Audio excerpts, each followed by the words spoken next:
All right, so you sent us a bunch of stuff about this whole DOGE thing. Yeah. Articles, videos, even legal analyses. Wow. So obviously we had to check it out, and it looks like we're dealing with something pretty big here. Definitely. I mean, forget the adorable Shiba Inu. This DOGE is something else entirely. Right. This is the Department of Government Efficiency, and President Trump has put Elon Musk in charge of it all. It's certainly a bold move. DOGE has been tasked with shrinking the federal government. Yep. Huge cuts to programs and staff. It's causing a lot of controversy. Yeah, and it seems like the speed and scale of it all is really throwing people off. Absolutely. So today we're going to dive into DOGE and try to answer some of your questions, like what is DOGE actually doing, what are the concerns about it, and what could all this mean for you personally? It's definitely a complex issue with a lot of strong opinions on both sides. Right, and there's a lot of noise out there, so we're going to help you separate fact from fiction. Exactly. Okay, so first things first, what exactly is DOGE? I mean, beyond just the name, what are they actually trying to do? Well, on paper, DOGE's mission is to make the government leaner and more efficient. Okay. Less waste, less bureaucracy, lower taxes. Right. Musk and Vivek Ramaswamy, who's kind of like his co-leader on this, Okay. they say they want to slash regulations, cut the federal workforce, and ultimately save taxpayers' money. So less red tape, fewer bureaucrats, lower taxes. Sounds good in theory. It does, but the devil's in the details. The way they're going about it is raising some eyebrows. They're not going through Congress to make these changes. Really? Instead, they're relying on executive orders, which are Ah. basically presidential decrees and agency actions. So bypassing Congress completely. Pretty much, it's a lot faster, but it also bypasses the usual checks and balances. And that's what's worrying people, right? Exactly. A lot of people are concerned about the lack of oversight. Yeah, I mean, Musk is already claiming they could find $2 trillion in cuts. That's an insane amount of money. It is. And a lot of economists are skeptical, to say the least. Like, how skeptical are we talking? Mark Zandi, for example. Oh. He said that even finding $200 billion in realistic cuts would be a stretch. So you see right away there's this huge gap between what DOGE says it can do and what experts think is actually possible. Yeah, that's a pretty big red flag. Yeah. It makes you wonder about their methods and their motivations. Exactly. And speaking of motivations, that brings us to some of the major concerns surrounding DOGE. Okay, lay it on me. Well, one of the biggest is transparency. Critics are calling DOGE shadow government. A shadow government. That sounds ominous. It does, right? Because it's operating with very little oversight from Congress or the public. I saw that Senator Schumer even called it a hostile takeover. Yeah, there are a lot of strong feelings about this. And the concern is that DOGE might not just be cutting waste. They might actually be trying to dismantle parts of the government they don't like for political reasons. So it's not just about making the government more efficient. It's potentially about changing how it functions altogether. Exactly. And that leads to another major concern, DOGE overstepping its authority.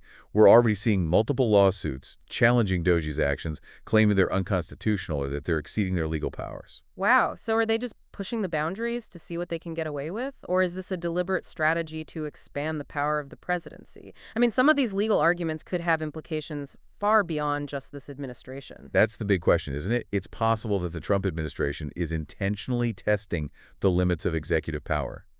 Setting precedents that could reshape the balance of government for years to come. Okay, so we've got potential political motivations, legal challenges. This is starting to feel like a powder keg. But there's one incident that really takes the cake, the Treasury data breach. This is where things get really scary. Yeah, this is a big one. DOGE staff gained access to the Treasury's payment system. Hold on, the payment system, that's the system that handles like Social Security, Medicare, tax refunds, everything, right? Everything. Trillions of dollars in transactions. It's the financial heart of the country. And the story about what happened keeps changing, right? Yeah, it's a mess. First, Musk said they only had read-only access. Uh-huh.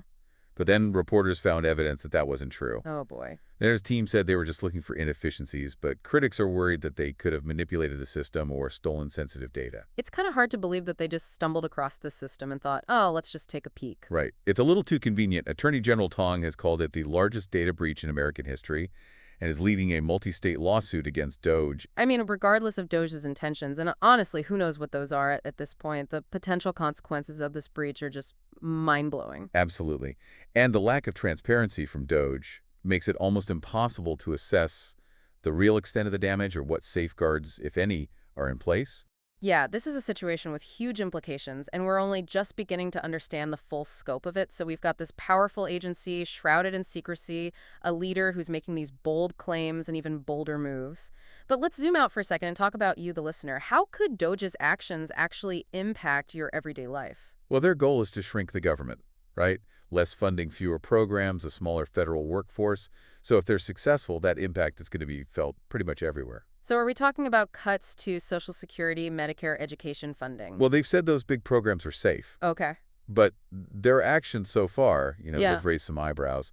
And even if those programs stay intact, cuts in other areas could have a ripple effect. Like what kind of ripple effect? Well, imagine fewer regulations on businesses. Okay. On the one hand, that sounds good, right? Less red tape. Right. But it could also mean weaker protections for consumers I see. or less federal funding for schools. Uh-huh. That could mean more control for local communities over their education systems, Okay. but also potentially bigger disparities between rich and poor districts. So it's not just about the size of the government, it's about like who holds the power and how that power is used. That's a pretty fundamental shift. It is, and it's important to think about the potential downsides.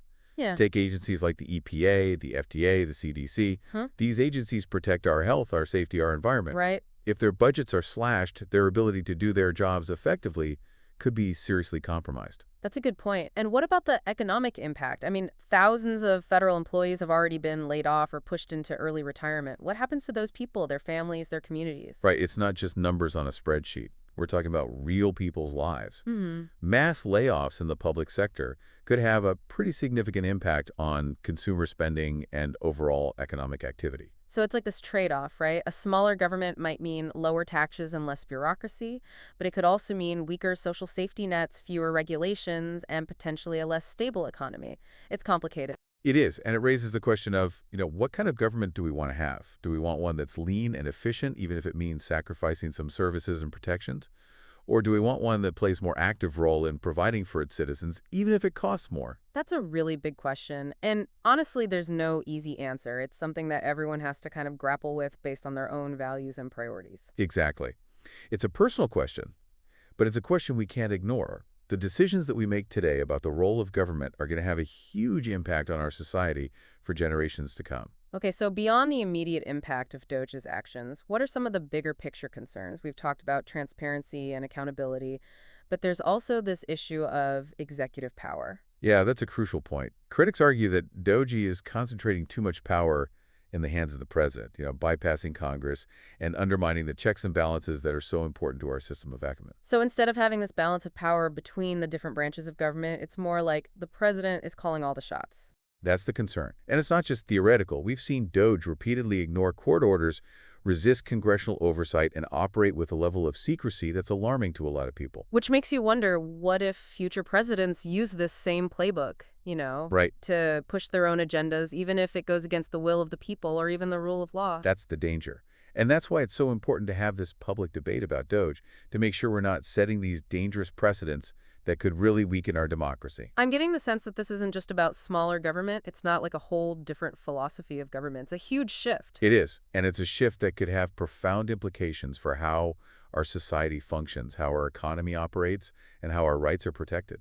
We've talked about the potential consequences, the economic impact, the concerns about executive power.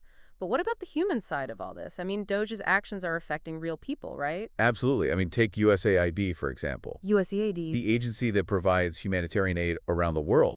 Oh, right. The one that does disaster relief, helps fight poverty, all that stuff. Exactly. DOGE just shut it down abruptly. We just shut it down. Yeah, claiming it was inefficient. Wow. Thousands of employees out of work, countless aid recipients just left in limbo.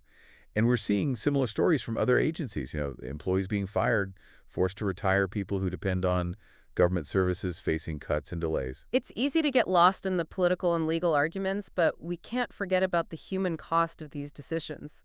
Right. These aren't just abstract policy decisions. They have real-world consequences for individuals, families, communities. It's important to hear their stories and to really understand the full scope of the impact. Okay, so we've covered a lot of serious ground here. Maybe we can take a little detour and talk about something that, well, it caught my attention. The daily proctology exam comment from Elon Musk. Ah, yes. His colorful way of describing the scrutiny he expects to face. It was certainly memorable. It was. But it also highlights the fact that even though he's not an elected official, Musk is now operating in a very public and very powerful role. His actions are being watched and debated by millions of people. And not everyone is convinced that he's the right person for the job. Yeah. I mean, he's a brilliant entrepreneur, no doubt. Right. But running a tech company is very different from running the government. It's like you can't just apply the same principles of disruption and innovation to something as complex as government. It's not about moving fast and breaking things. It's about serving the public, protecting citizens, upholding the law. Exactly. And those are responsibilities that require careful consideration, deliberation, a deep understanding of policy law, diplomacy, the human element. Right. Some critics worry that Musk's approach is too simplistic, too focused on efficiency and cost-cutting without fully grasping the nuances of government. And even with all the power he's been given, Musk isn't operating in a vacuum. He's facing pushback from Congress, the courts, the media, the public. And that's a good sign. It is. It means our system of checks and balances is still working, that there are mechanisms in place to hold those in power accountable, even when they're operating outside of traditional channels. So as we wrap up this part of our deep dive, let's go back to that big question we touched on earlier. If DOGE really does succeed in shrinking the government as drastically as they're talking about, what kind of future are we creating? What are we gaining, and what might we be losing? It's a crucial question to consider. We need to be thinking critically about the trade-offs, the potential consequences, the long-term implications of this experiment. The choices we make now are going to shape our society for generations to come. So we've been talking about this whole DOGE thing, and it's clear it's about way more than just like trimming the budget or whatever. It's a completely new way of thinking about the role of government. And I keep thinking, if they actually pull this off, what happens next? We can't just assume a smaller government automatically equals a better government. That's a great point. A smaller government isn't inherently good or bad. It really all depends on what we think the core functions of government should be. Like, what are the truly essential responsibilities that have to be handled at the federal level? And what can be left to states or the private sector or, even individuals to figure out? Yeah, and it feels like we've been so caught up in the how of DOGE, like the speed, the legal battles, the whole Elon Musk of it all, that we haven't really talked about the why. Like, why is this happening now? What's driving this urge to just, like, dismantle so much of what the federal government does? Right. I think there are a few things going on here. One is this deep-seated distrust of government that's been building for decades. People feel like it's gotten too big, too bureaucratic, too out of touch with their everyday lives. Yeah, and social media hasn't exactly helped with that, right? Definitely not. Every government mistake, every perceived inefficiency gets blown up and shared instantly. It creates this constant barrage of negativity. Right. And so then that leads to the second factor. You were talking about this ideology that just views government as like inherently inefficient or even corrupt. Exactly. And this belief often goes hand in hand with a strong faith in the free market and individual responsibility. So for people who hold this view, shrinking the government isn't just about saving money. It's about a fundamental shift in how we view the relationship between citizen and the state. Exactly. And then there's a third factor that's really specific to the Trump administration, this desire to disrupt the status quo, shake things up, challenge established norms, and DOGE fits perfectly into that narrative. Right. So it's like this perfect storm of factors created the space for DOGE to happen, and they're not wasting any time. Not at all. And that's what makes this situation so fascinating and so potentially dangerous. They're seeing a fundamental shift in how we think about government, and the implications of that are just enormous. Okay, so let's play this out for a second. Let's say DOGE achieves all of its goals. What are some potential consequences of a drastically smaller federal government beyond just like, cuts to programs and services? Well, one major consequence could be a shift in power dynamics. If the federal government shrinks, that power vacuum doesn't just disappear. It gets filled by other entities, states, corporations, wealthy individuals. So more power to local governments, more influence for big businesses, maybe even a resurgence of like individual self-reliance. Depending on your perspective, that could be a good thing or a bad thing. Exactly. It all depends on who you think is best equipped to handle those responsibilities. Some people might trust their local community more than the federal government. Others might believe that businesses can provide services more efficiently. But there's also the risk of increased inequality, right? Like if the federal government steps back from its role as a safety net, the people who are already the most vulnerable, the poor, the sick, the elderly, could really be left behind. That's a major concern for a lot of people. And what about things like environmental protection or consumer safety worker rights? The federal government has traditionally played a really key role in these areas. Would states or businesses step up and fill that gap? Yeah, it feels like there's this fundamental tension between individual freedom and collective responsibility. And shrinking the government might tip the scales more towards individual freedom, but at what cost? That's the core of the debate. And it's not an easy question to answer. It's something that each society has to grapple with based on its own values and priorities. All right, so we've covered a lot of ground here, but let's bring it back to you, the listener. What can you actually do in the face of all of this? It can feel pretty overwhelming, right? Like this massive ship is turning and there's nothing you can do to stop it. It's true. These are big systemic changes, and no single person can control the outcome.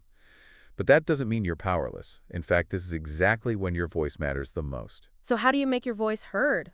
Well, first, stay informed, read articles, watch videos, listen to podcasts like this one. Make sure you understand the different arguments and form your own opinions. And don't just stay in your own little echo chamber. Right. Talk to people who have different views. You might be surprised at what you learn. Okay, what else? Second, get involved. Contact your elected officials. Tell them what you think about DOGEs. Attend town halls, participate in community forums, use social media to share your views. And remember, you don't have to be an expert to have an opinion. You know your personal experiences, your values, your hopes for the future, those are all valid contributions to this conversation. Exactly. And third, you can support organizations that align with your values. If you're worried about DOGE's impact on a certain program or community, donate to or volunteer with organizations that are working on those issues. Okay, so stay informed, get involved, support organizations. Anything else? Yeah, the most important thing, don't give up. This is a long game, and there are going to be setbacks. But the future of our government, our society, our very way of life is at stake here. It's up to each of us to decide what kind of future we want and then fight for it. So well said. This is a time of immense change, and the choices we make now will have a lasting impact. But it's also a time of opportunity. We have a chance to really reimagine what government can be, to build a society that is more equitable, more responsive to the needs of all its citizens. Absolutely. It's a daunting task, but also incredibly exciting. And it all starts with each of us asking questions, raising our voices, demanding better. So thank you for joining us on this deep dive. We hope you found it informative, thought-provoking, and maybe even a little bit inspiring. Stay curious, stay engaged, and keep diving deeper.